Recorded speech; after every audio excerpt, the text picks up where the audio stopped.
Selam arkadaşlar, kanalımıza hoş geldiniz.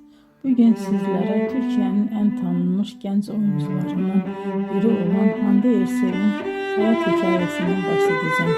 Hande Erçel 24 Kasım 1993 tarihinde Türkiye'nin Balıkesir iline bağlı Bandırma şehrinde dünyaya geldi. Küçük yaşlarından itibaren sanatla ilgileniyordu ve yaratıcı alanlara karşı büyük bir merakı vardı.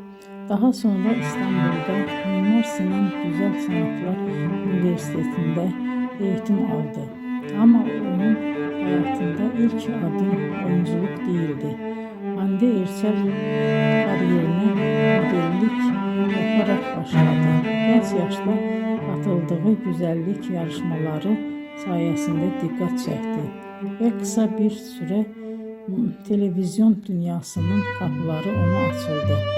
2015 yılında yayınlanan Güneşin Kızları dizisinde Selin karakterinin canlandırmasıyla geniş kitleler onu tanımaya başladı. Bu rol onun kariyerinde önemli bir dönüm noktası oldu. Ardından birçok başarılı projede yer aldı. Bugün Hande Erçel sadece Türkiye'de değil, dünyanın birçok ülkesinde tanınan bir oyuncu haline geldi. Arkadaşlar bizden bu kadar. İzlediğiniz